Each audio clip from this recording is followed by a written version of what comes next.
Karcioż a podzimki.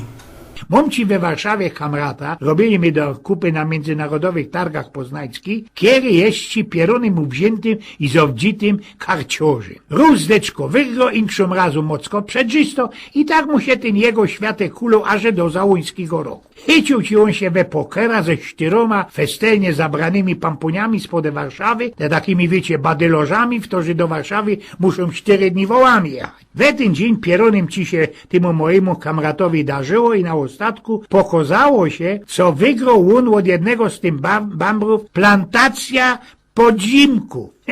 Podzimków, jak to Poloki gadałem truskawku. No to śleciała zima, przyszła wiosna i ten mój kamrat coś musiał ze tą plantacją zdziałać. Ktoś ich mu doradził i że podzimki trzeba na wiosna powłóczyć i za tym jeszcze naciepać mierzwy albo poloć to wszystko belową. Mój kamrat przypnął do trokera, no i przychodzi hoki, za tym maszyna do ościepowania gnoja. No i siodł zaś na ten szleper, napoczął krajzować tam a nazad po tym polu. Od drugi do lasa, od lasa ku drudze i tak cięgiem ta samo lajera. A tam pod lasem styrcał ci taki jeden wsiowy ipta. Pomiarkowaliście chyba, że we każdej wsi musi być taki jeden wsiowy gupielok, taki wsiowy guptaś. No, we mieście też, ale ich tam tak nie zawsze idzie ujrzeć. Wtory ci ten guptaś na zicher żadnemu nie ukrzywduje, ale na isto poradzi gotkom zdziwoczyć i do ostatka co wieka łozgzukać. Ten mój kamrat dojeżdżał ku lasowi, treker werce, maszyna ościepuje, na obkoło ten gnoj,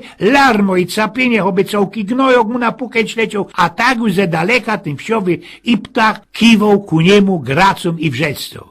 Hej ty tam na tym traktorze, jak ci leci? Dobrze, mierzwa ościepuja. Nawrócił i za parę minutek już dojeżdżał ku lasowi, a ten wsiowy gupielok już fumluje ręcami w lesie. Hej ty tam, na tym gryfnik z tym traktorze, co robisz?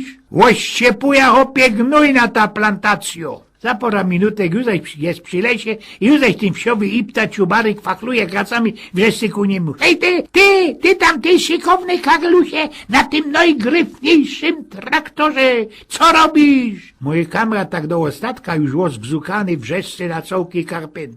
Posypuja hopie podzimki gównem. Jezdelkuj się, panoczku, ale ja cię głupia, że głupi! Rzekł ku mojemu kamratowi ten wsiowy gupielok. Wiedzą oni, i że Jozafty musiał posuć podzimki cukrem, a wy nie? Oj, więc pnioków.